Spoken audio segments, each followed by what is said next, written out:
Bon, donc là, on va commencer le cours propre.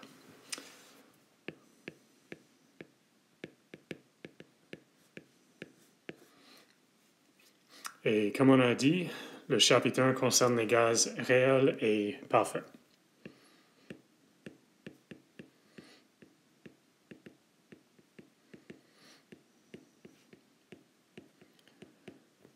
Okay, comme ça cause de la confusion, je vous dis directement, un gaz parfait est un modèle, ce n'est pas ce qui est vraiment là.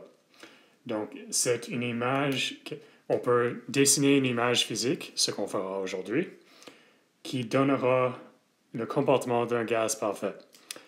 Un vrai gaz que vous verrez dans le laboratoire ne comporte pas comme un gaz parfait.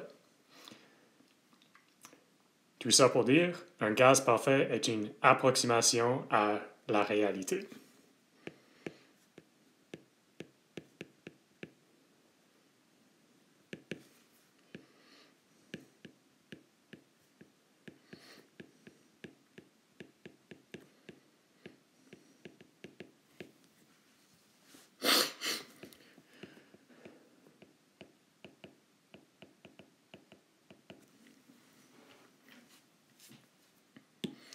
Bon, donc, la première chose à discuter, ce sont les unités physiques.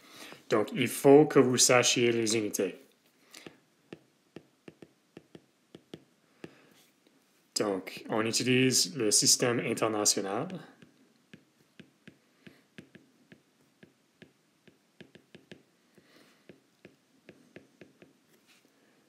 Il y a 7 unités de base. 5 sont pertinents pour vous, les autres, on peut oublier. Donc, il y a 7 unités. On écrit L pour longueur, T pour temps, M pour masse, N pour montant, et T majuscule pour température. OK, unité de longueur, de base, c'est le mètre. Temps, c'est 1 seconde. C'est seconde. Masse, en particulier kilogramme. Pourquoi un kilogramme? Parce que c'est un montant qui est appréciable.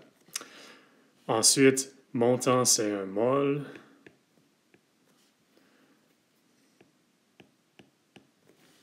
Puis température, c'est en particulier Kelvin.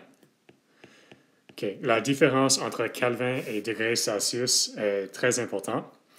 Donc, en particulier, 0 degrés Celsius, c'est 273,15 Kelvin.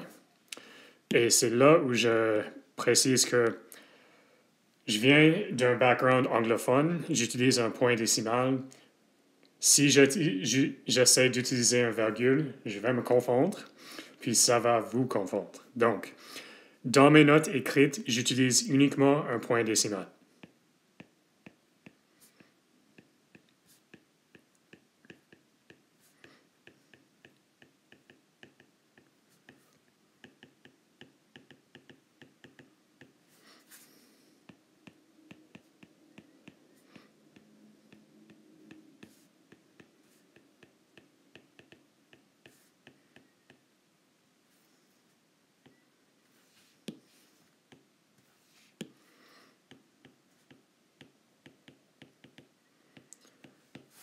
Pour vos travaux, c'est complètement acceptable, c'est même encouragé, si c'est plus facile pour vous, d'utiliser un virgule.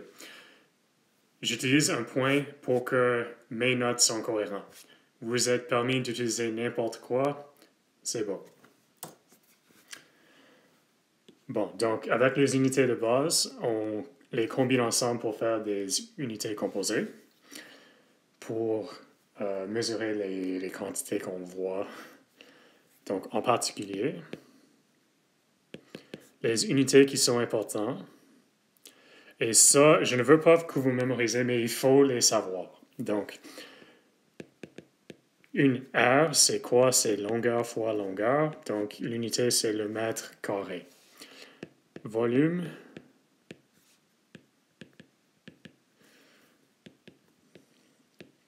Donc, ces deux-là, j'espère qu'ils sont évidents.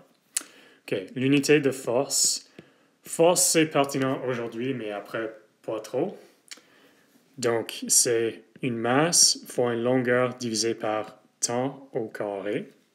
Donc, l'unité de base, c'est kilogramme fois mètre divisé par seconde au carré.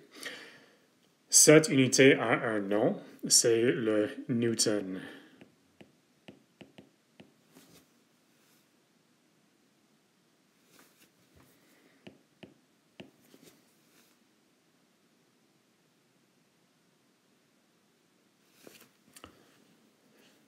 Ce qui est plus pertinent pour ce cours est la pression, qui est définie comme force divisée par R.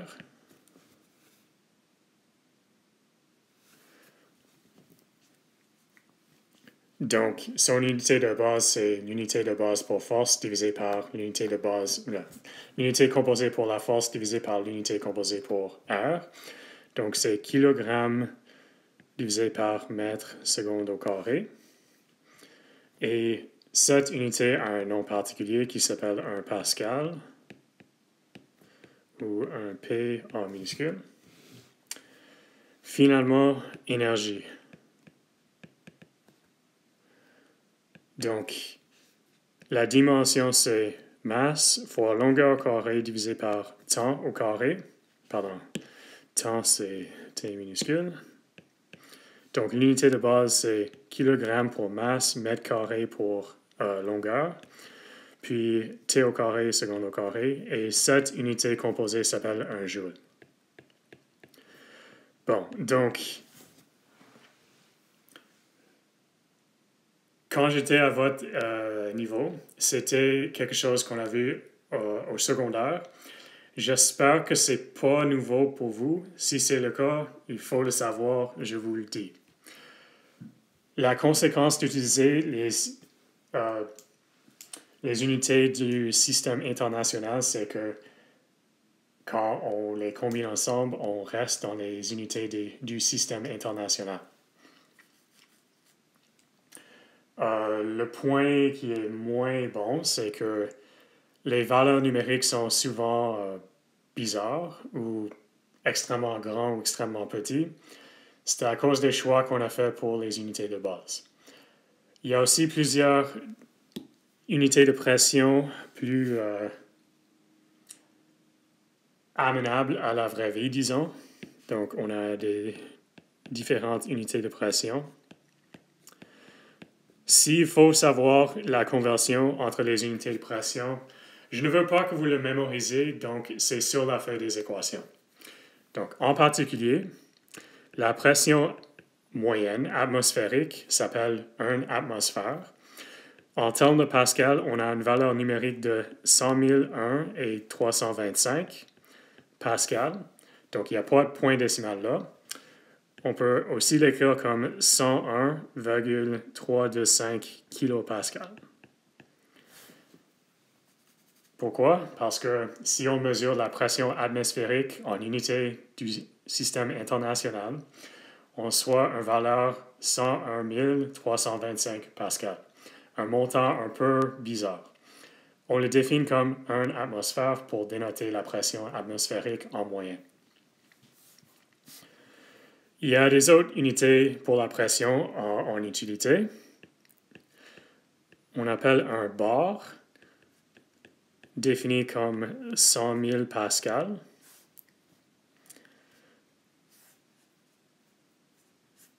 Et on peut voir que 1 atmosphère, c'est 1,01325 bar. Okay. Étant donné la conversion entre atmosphère et pascal, vous êtes censé de savoir comment faire la conversion entre atmosphère et bar. Okay. Finalement, on a les millimètres de mercure et torr, ce qui sont la même chose. Donc, encore une fois, on le définit comme 1 atmosphère, qui est équivalent à 760 millimètres de mercure. Pourquoi? Parce que dans les vieils appareils pour mesurer la pression, c'était des appareils utilisant la mercure. Et c'est la même chose que ce qu'on appelle les TORR, TOR.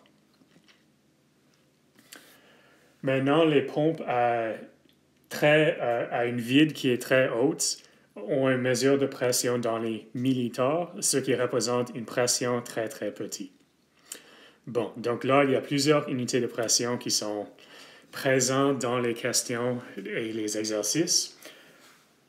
Ne mémorisez pas les unités de pression. Les conversions seront fournies sur la feuille des équations. Par contre, il faut quand même reconnaître ce que sont les unités de pression.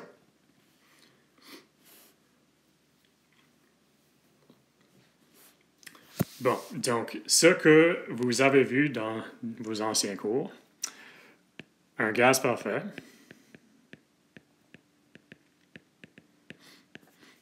donc, un gaz a plusieurs variables physiques. On a une pression. Dépendant du texte, pression est soit P majuscule ou P minuscule. Je vais utiliser uniquement le P minuscule. C'est correct si vous utilisez un P majuscule. C'est juste, pour moi, c'était toujours le P minuscule, donc je serai cohérent avec ça. Par contre, V pour volume est majuscule. N pour montant. R qui est un constant. Puis T majuscule, température. Température, par contre, je veux toujours que vous utilisez un T majuscule, parce que T minuscule va dénoter le temps. Bon, donc, on a 5 variables et la loi des gaz parfaits nous dit que la pression fois le volume est égale à le montant fois un constant fois sa température. OK, donc R, c'est un constant numérique. En unité SI, on a cette valeur-là. Et cette valeur est écrite sur la feuille des équations. Ce n'est pas une valeur qui est trop pertinente pour les calculs des gaz. Pourquoi? Parce que les unités sont en SI. Et souvent pour les gaz, on aime les atmosphères, etc. pour la pression. Donc, en unités qui sont plus faciles pour la vraie vie, on a 0,08206 litres, une unité de volume, fois une atmosphère. Donc, volume fois pression divisé par montant fois température. OK, là, il faut être capable de faire une conversion d'unité de volume. OK, donc, première chose à savoir, 1 litre n'est pas la même chose qu'un mètre cube. Si vous faites cette conversion-là, j'ai pas de confiance. Bon, donc ce qui est vrai, 1 millilitre est un montant de volume équivalent à 1 centimètre cube. OK, donc 1 litre, c'est 1000 millilitres. 1 mètre cube, c'est combien de centimètres cubes? C'est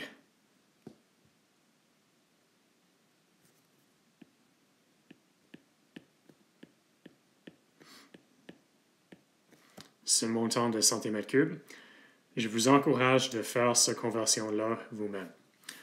Donc, 1 mètre cube, c'est combien de litres? 1 mètre cube, c'est 1000 litres, ou 1 litre, c'est 0,001 mètre cube.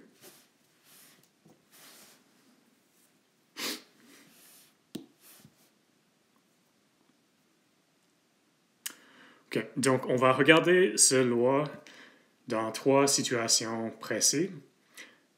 J'ai l'impression que vous avez vu ça, donc on va le faire rapidement.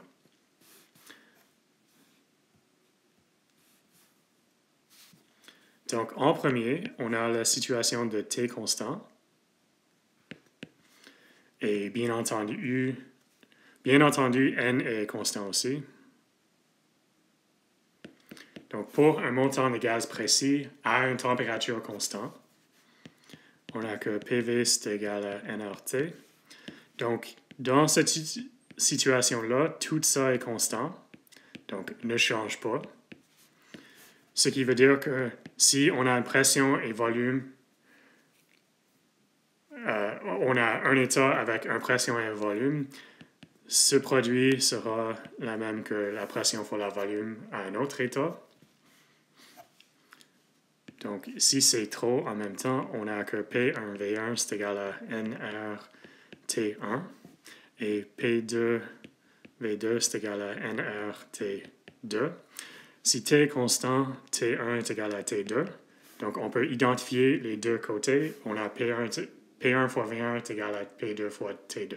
Pardon, P2 fois V2. Okay. Cette situation-là s'appelle le water boil.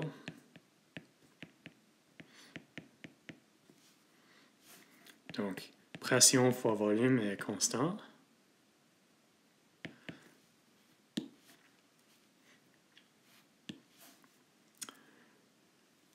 Donc, on va discuter dans les prochaines semaines plusieurs ce qu'on appelle processus. Un processus, c'est une transition d'un état à l'autre. Donc, un processus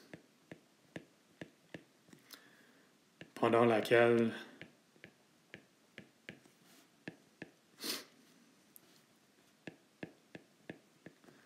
T est constant s'appelle isotherme.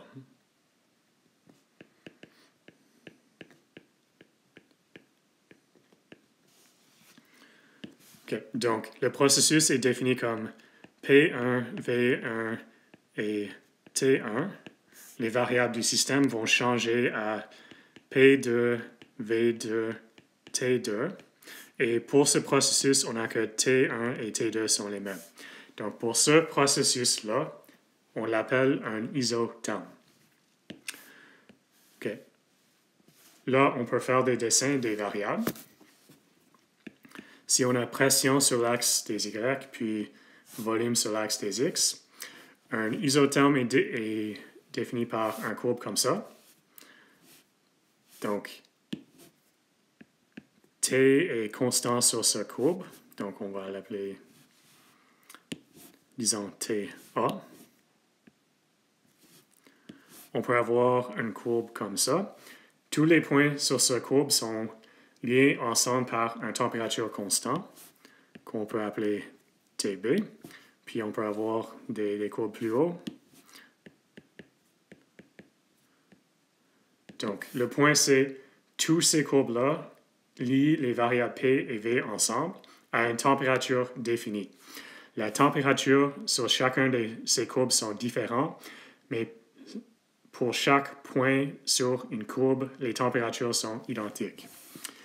Donc, en particulier, en allant en haut et à droite, T va augmenter. Donc, TD est plus grand que TC, plus grand que TB, plus grand que TA, etc.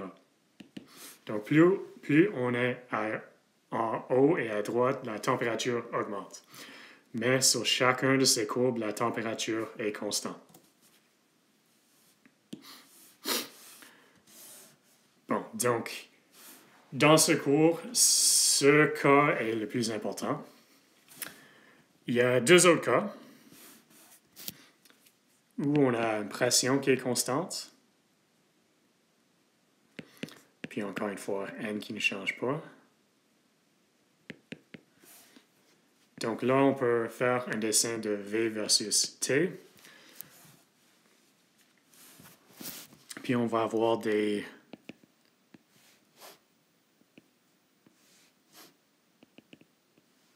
lignes comme ça. Ce n'est pas solide vers l'origine à cause que c'est vraiment difficile de faire les mesures. Donc, ils sont extrapolés. Donc, cette région-là, c'est des extrapolations. On ne regarde pas ces cas en trop de détails, mais le message, c'est que V sur T est un constant. Et pour un processus qui change P, V et T, pour lequel P est constant, on appelle un isobar. Donc la pression qui ne change pas, isobar. Et le dernier cas, c'est que V ne change pas. Puis encore une fois, N ne change pas. Et si on fait une plot de P versus T, on a encore une fois quelque chose de similaire. Sur chacun des lignes, on a un V qui ne change pas. Encore une fois, vers l'origine, c'est vraiment difficile d'avoir le système dans cet état. Donc, ce sont des extrapolations. Pour ces systèmes, P sur T est un constant. Et un processus qui change P, V et T pendant lequel que V ne change pas s'appelle isochore.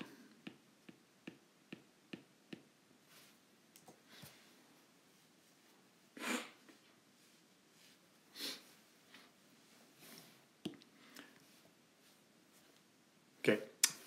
Maintenant, on va présenter une image qui est un modèle qui ne représente pas la réalité. C'est une approximation, mais c'est une approximation qui va finalement nous donner la loi des gaz parfaits. Pourquoi est-ce qu'on fait ça? Parce que je veux que vous compreniez ce qui représente un gaz parfait. Ce n'est pas des molécules qui interagissent, c'est une approximation très, très particulière. Bon, donc, le modèle s'appelle modèle cinétique moléculaire.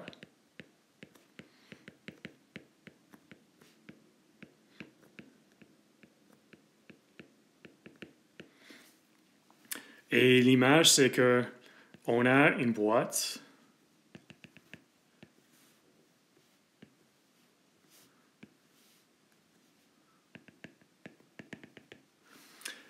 et notre gaz est tout à l'intérieur. À l'extérieur de la boîte, il n'y a rien. C'est le vide, ce n'est pas pertinent à un entraînement. Bon, donc, dans la boîte, on a des sphères dures qui voyagent en 3 dimensions.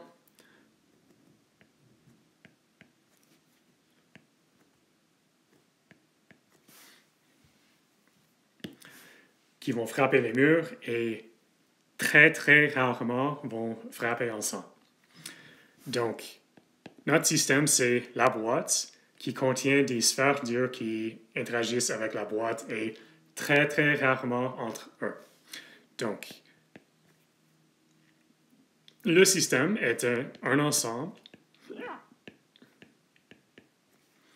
de sphères. Pourquoi une sphère? Parce que c'est beaucoup plus facile de faire le traitement pour des sphères et ça ne change pas grand-chose comme approximation. Donc, un ensemble de sphères qui bouge constamment, donc n'arrête pas à bouger.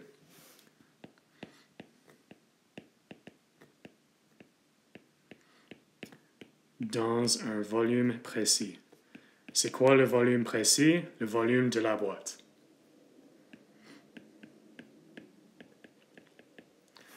Donc, il y a des collisions entre les sphères très, et je vais préciser très, infréquentes.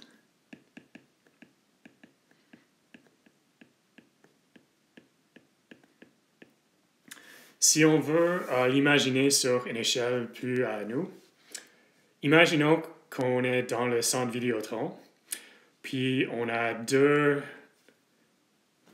petites ballons de baseball qui sont en train de bouger n'importe où dans le centre Vidéotron. Le volume du centre Vidéotron est beaucoup, beaucoup plus grand que le volume d'une des ballons de baseball. Donc, on peut imaginer que les instants où les 2 ballons de baseball entrent en collision sont très, très infréquentes. Bon, donc dans cette boîte, on a des collisions entre les sphères, mais elles sont très infréquentes. on précise que pour ces collisions-là, on n'a aucune perte d'énergie. Donc, il faut préciser.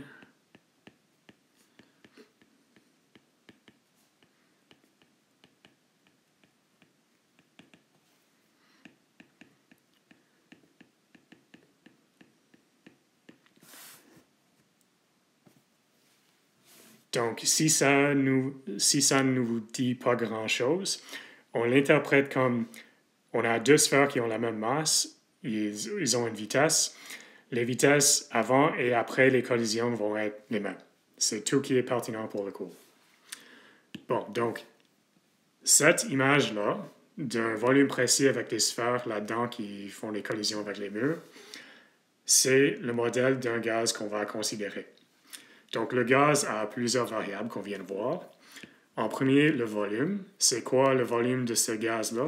C'est le volume du contenant. Donc, la boîte, dans ce cas-là. La température est une mesure de l'énergie cinétique moyenne.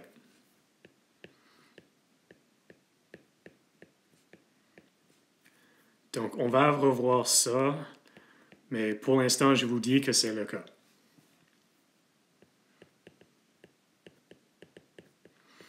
Et je précise que c'est l'énergie cinétique moyenne. La pression, c'est la force exercée par les sphères sur les murs du contenant.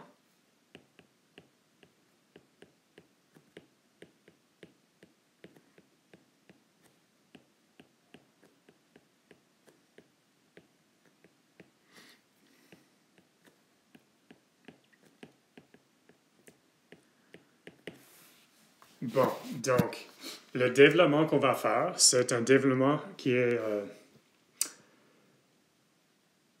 moins précis que d'habitude. C'est un calcul à l'arrière de l'enveloppe pour vous démontrer comment on arrive à la loi des gaz parfaits. Comment arrive-t-on? On va essayer de calculer la pression. Et en faisant ça, on va voir exactement ce qu'on veut. Bon, donc, encore une fois, ça ne représente pas la réalité physique.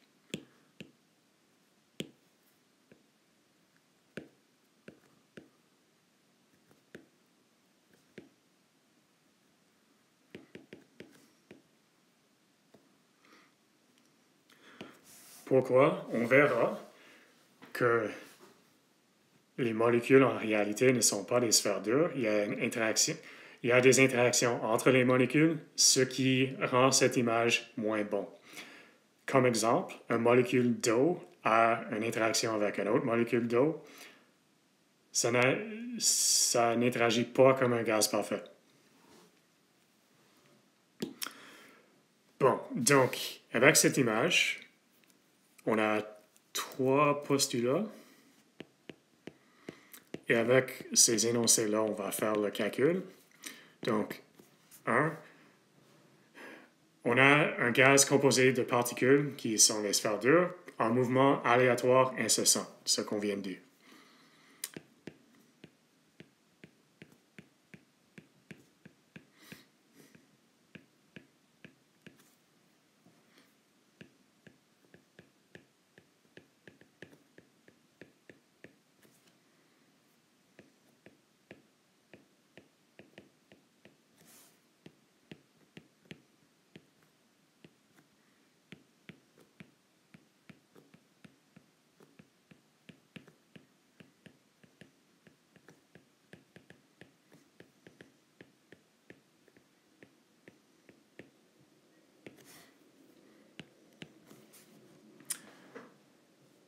Deuxième, la taille des particules est extrêmement petite. Donc, le diamètre des sphères est très, très petit comparé avec la distance moyenne parcourue entre les collisions des sphères. Donc,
OK. Troisièmement, ce qu'on a dit déjà, les particules interagissent seulement par des collisions brèves, infréquentes et complètement élastiques, ce qui veut dire qu'il n'y a pas de perte d'énergie cinétique ou énergie de mouvement, pas de perte de vitesse.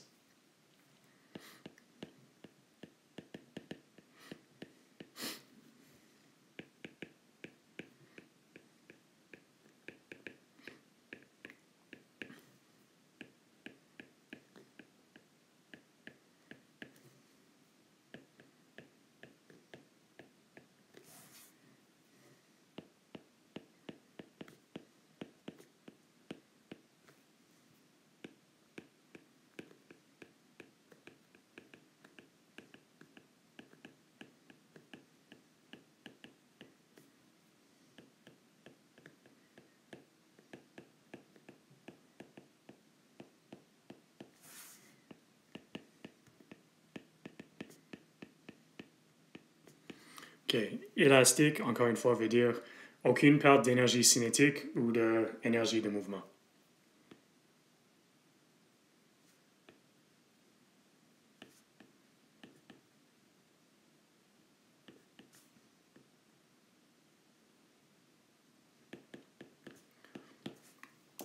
Bon, donc, avec ces trois postulats, on va calculer la pression définie comme la force exercée par les sphères sur les murs, et ça nous donnera la loi des gaz parfaits.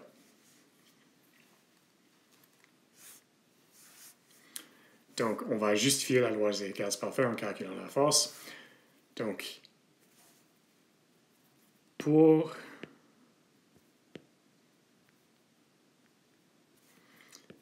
calculer la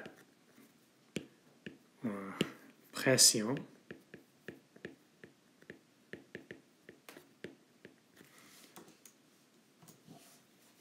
on calcule la force d'une collision entre un sphère et le mur.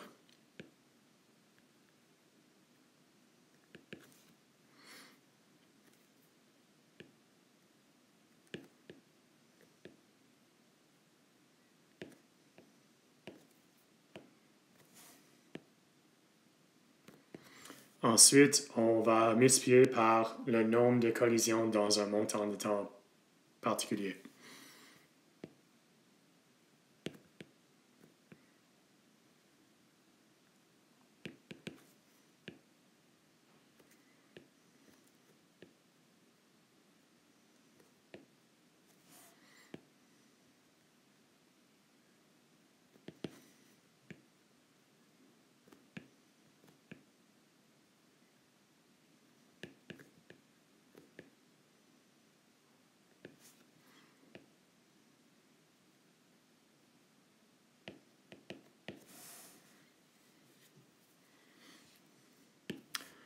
OK.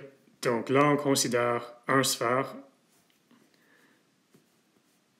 Donc, on a un sphère qui bouge dans les trois dimensions. Donc, on a un vecteur qui définit sa vitesse. Ce vecteur peut être décomposé dans les trois dimensions. On a un composant X, un composant Y, puis un composant Z. On va regarder un des composants en particulier pour éviter des questions complexes avec les vecteurs en trois dimensions. Si vous êtes capable d'utiliser les vecteurs en trois dimensions, tant mieux pour vous, ce n'est pas nécessaire pour le cours. Bon, donc, aujourd'hui, il faut préciser que V minuscule va dénoter la vitesse, puis V majuscule le volume.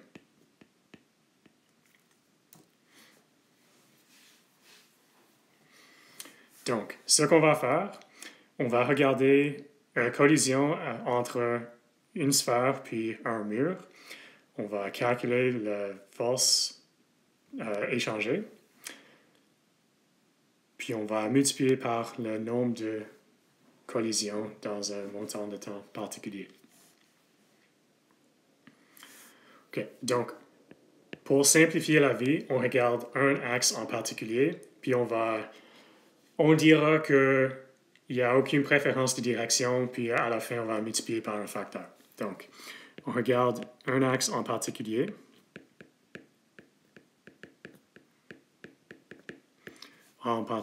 Disons l'axe des x. Donc,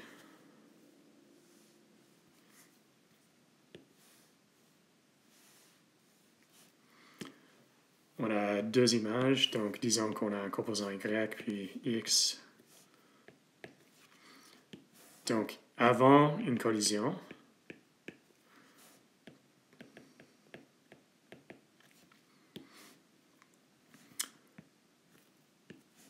on a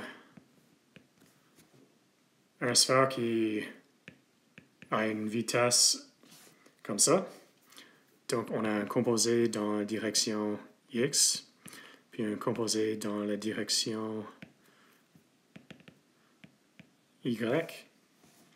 Donc, l'important, c'est qu'on va avoir une collision avec ce mur-là à cause que dans la direction des x, la sphère bouge vers le mur.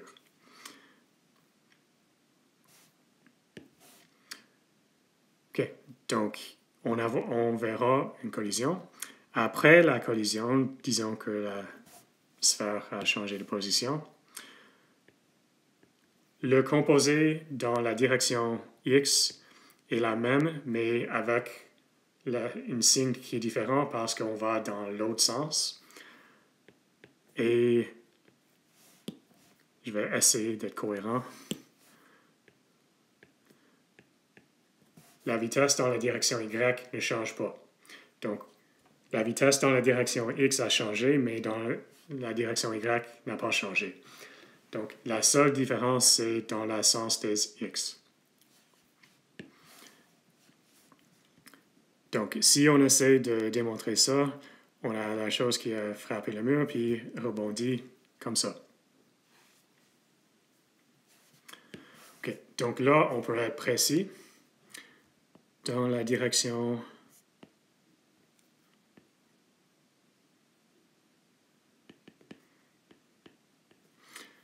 la vitesse a changé.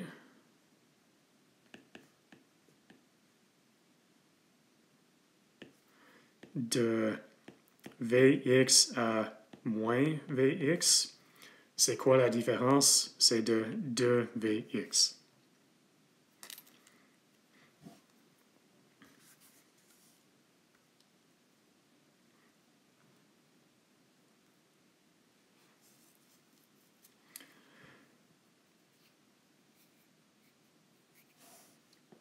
Donc, avant la collision, on avait une composante dans la direction x de Vx. Après, on a une composante dans la direction x de moins Vx. La différence entre ces deux montants-là, c'est 2Vx.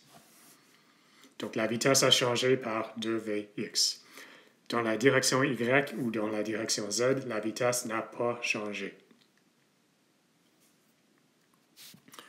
OK. Une force est définie comme la dérivée de Q avec temps. Q, c'est la quantité de mouvement qui sera seulement pertinent aujourd'hui.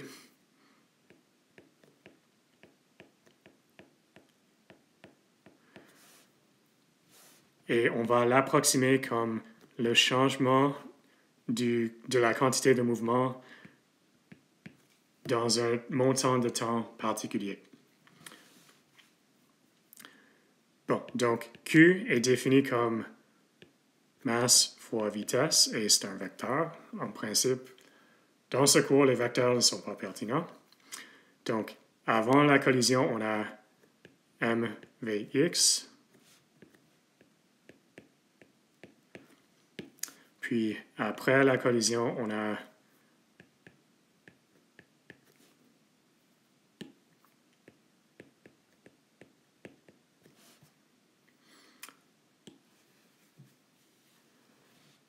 donc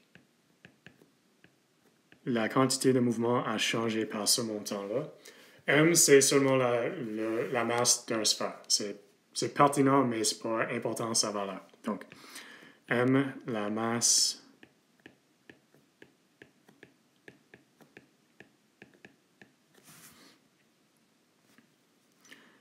bon, donc, pendant une collision, on a un changement de quantité de mouvement de 2m fois Vx. Donc, on dit que la force d'une collision, okay, on précise collision sphère-mur,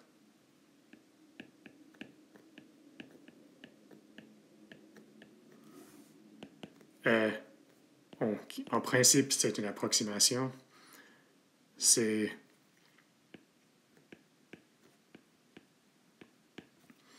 qui est 2 fois mvx divisé par un montant de temps précis.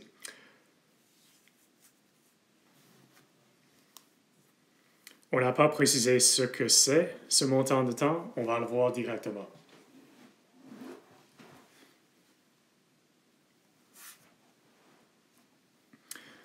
Bon, donc on a la valeur pour une collision. Maintenant, il faut compter le nombre de collisions. Donc, il faut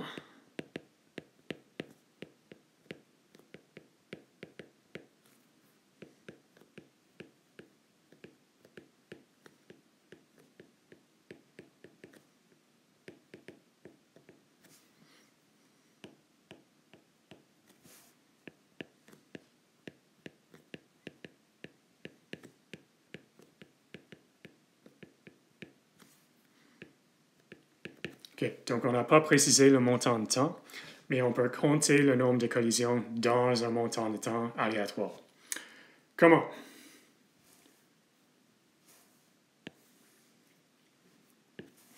Donc, dans un montant de temps, ou dans le montant de temps, on va être précis,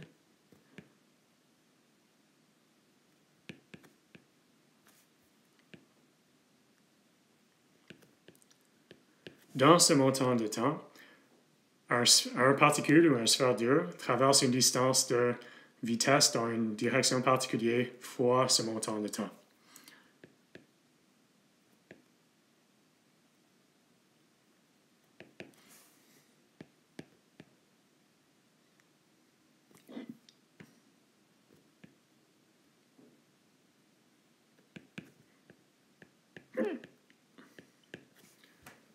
Okay. Si on bouge avec vitesse v dans la direction x, dans le montant de temps delta t, on bouge une distance de vx fois ce montant de temps.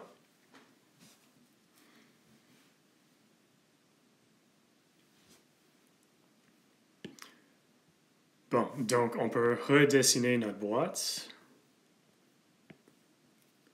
On va faire mieux que ça.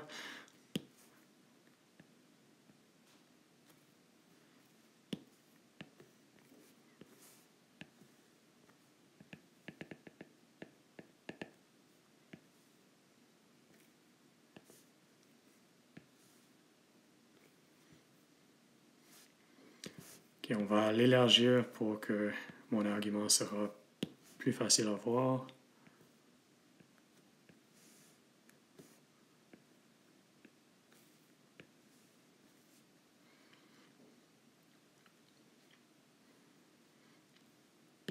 OK. Disons que cette distance-là, c'est Vx fois delta t. Donc, on peut séparer ce montant-là. Pourquoi? Parce que dans le montant de temps delta t, les sphères qui sont dans cette partie de la boîte-là vont frapper le mur s'ils vont dans la bonne direction. Donc, dans le montant de temps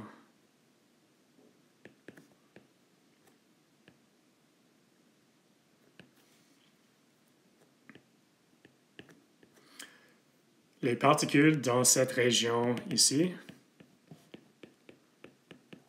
vont frapper le mur s'ils vont dans la bonne direction.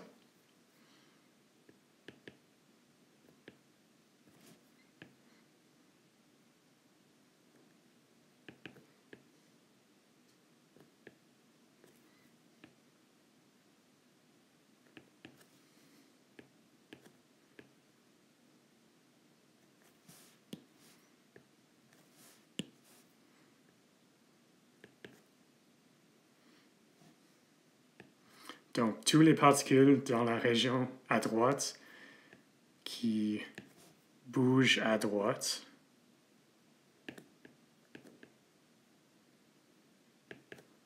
vont frapper le mur.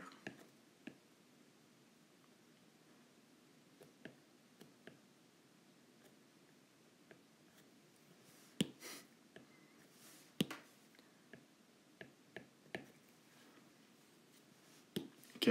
Question qui est assez facile à répondre. Quelle fraction des particules vont à droite ou à gauche? On suppose que la moitié vont à droite et la moitié vont à gauche. Donc, la moitié ont un composante Vx dans cette direction et la moitié vont dans l'autre direction. Les composantes Vy et Vz vont être complètement différents. Tout ce qui est important sont les composants Vx. Okay. Donc, ça pour dire, la moitié des particules dans cette région-là vont frapper le mur dans ce montant de temps. On peut calculer le volume de cette région.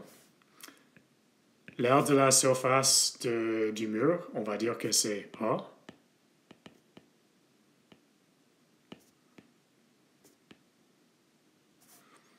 Donc, le volume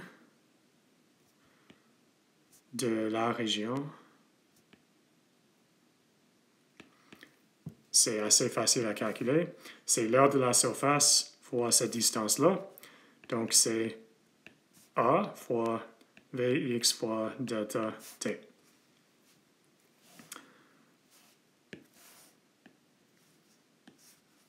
Donc, le nombre de molécules qui frapperont le mur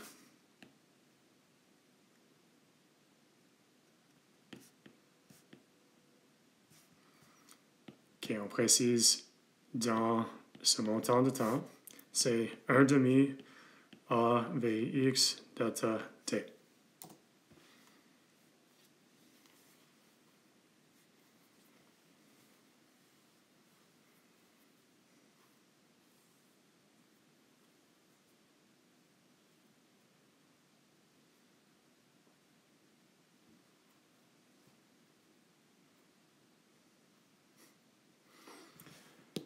Et là, je viens de faire une faute. On oublie ce petit argument-là. C'est pas complètement fausse, mais on oublie. Bon.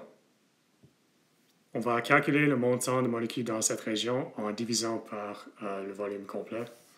Donc, combien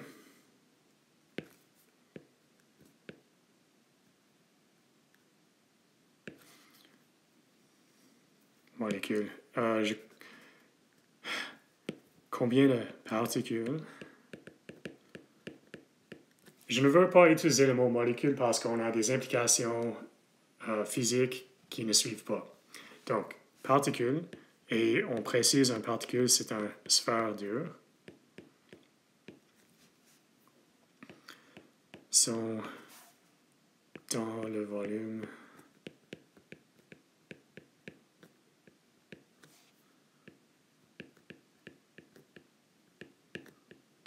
OK. Donc, la densité, donc, ρ, c'est pas P, c'est le nombre de moles du gaz fois le nombre d'Avogadro divisé par le volume complet. Donc, c'est le nombre du particule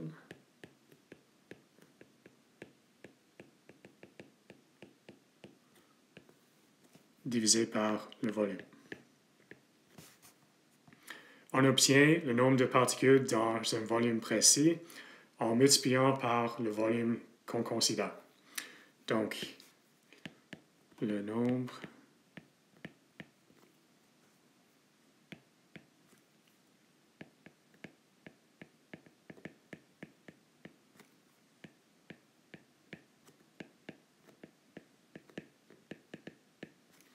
Okay. Donc, le nombre de particules dans cette région précise, c'est la densité fois le volume de la région.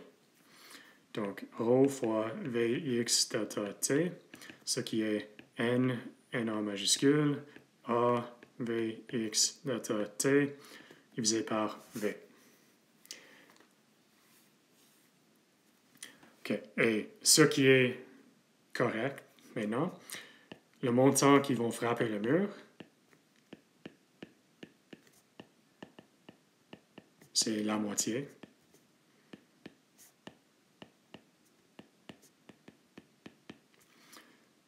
Et ça, c'est un montant bien précis. Là, c'est la bonne énoncée que je voulais.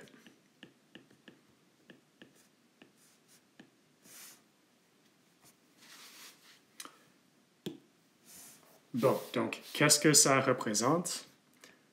Le nombre de collisions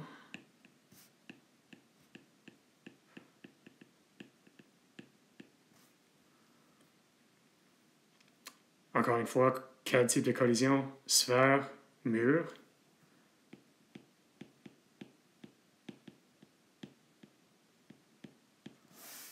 Dans le montant de temps delta t.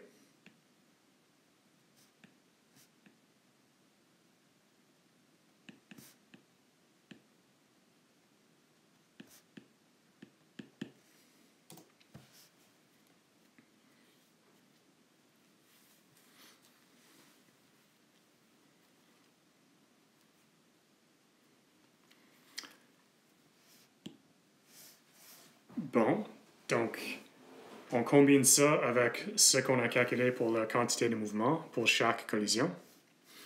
Donc, en total, on a un changement de quantité de mouvement de 2 fois mvx fois 1 demi n a.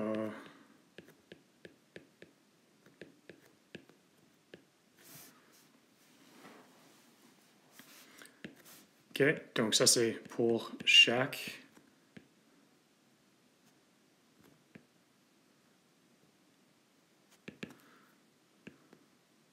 et ça c'est le nombre de collisions.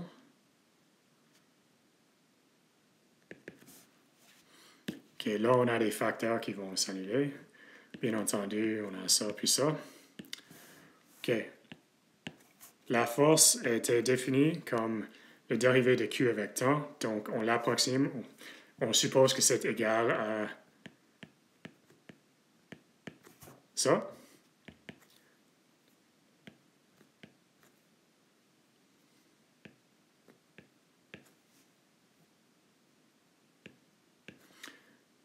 Là, on a Vx au carré divisé par V.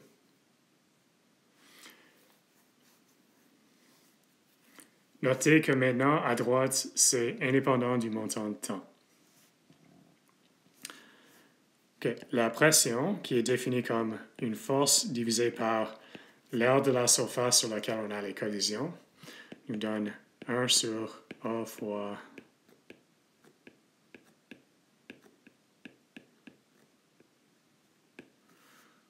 OK, là on a cette aire indéterminée qui va disparaître. Là, on peut voir que pression, c'est égal à quelque chose fois 1 sur V. Donc, on est déjà dans le bon... On est dans la bonne direction de ce qu'on veut. Donc, si on réarrange, on a que P fois V, c'est égal à N, M, N, A, Vx au carré.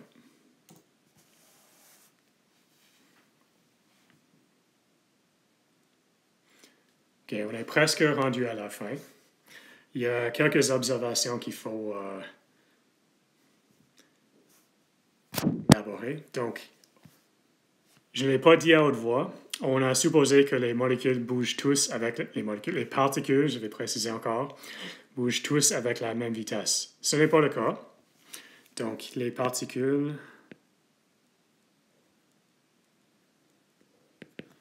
ne bougent pas tous avec la même vitesse.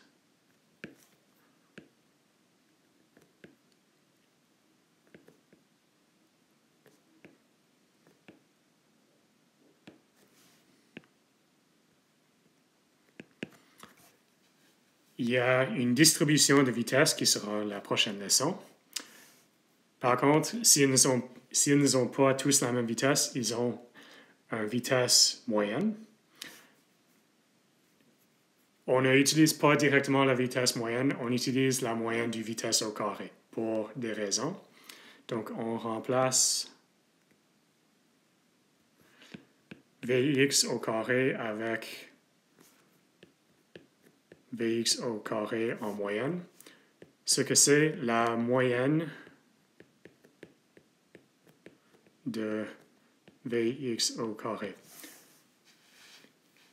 Cette valeur est calculable. Vous le ferez pour la première ensemble d'exercices. On le fera pour Vx. L'exercice pour Vx au carré est très, très similaire. Bon, donc là, encore, ce n'est pas exactement ce qu'on veut. On a privilégié une direction. Dans la réalité, les directions ont des valeurs différentes. Donc, vitesse au carré a un composé Vx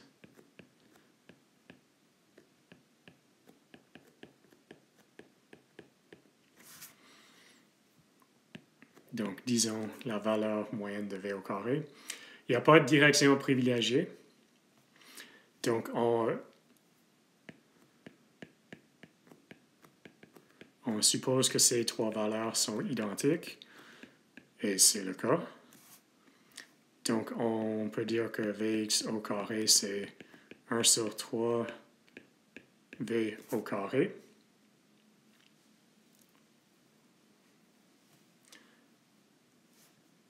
Okay. Et de côté, c'est séparé, mais m fois le nombre d'Avogadro, c'est m au majuscule, la masse molaire.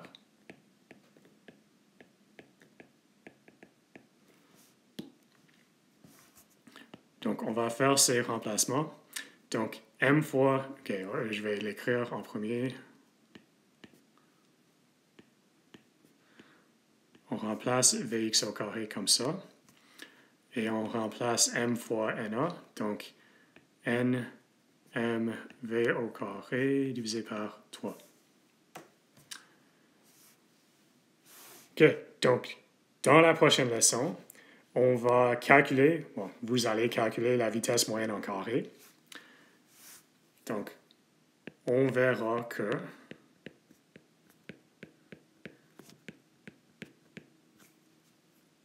c'est 3RT divisé par M. OK, pour là, on utilisera la distribution de vitesse de Maxwell.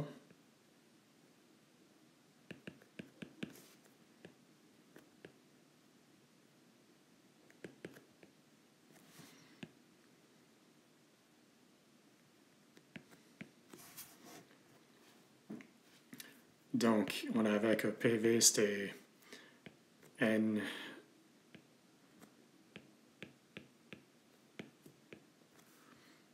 si on utilise notre expression pour V au carré, on a ce qu'on voulait. Donc, la conclusion que je veux que vous compreniez, c'est que un gaz parfait n'est pas la réalité. Par contre, on a le comportement d'un gaz parfait si les vraies molécules agissaient comme des particules qui n'interagissent pas. Donc, si la situation physique est très similaire à une boîte avec des sphères dures qui interagissent très, très rarement, on a le comportement d'un gaz parfait. Si la réalité physique est similaire à ça, c'est une bonne approximation. S'il y a des fortes interactions entre les particules, ce n'est pas une bonne approximation. Donc, un gaz parfait n'est pas la réalité. Qu'est-ce que c'est? Un ensemble de sphères dures qui n'interagissent pas.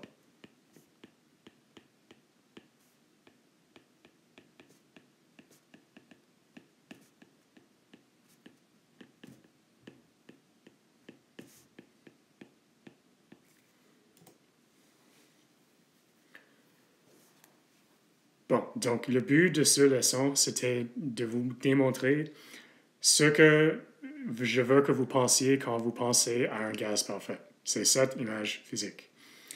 Dans la prochaine leçon, on va voir qu'il n'y a pas une vitesse particulière, il y a toute une distribution de vitesses possible.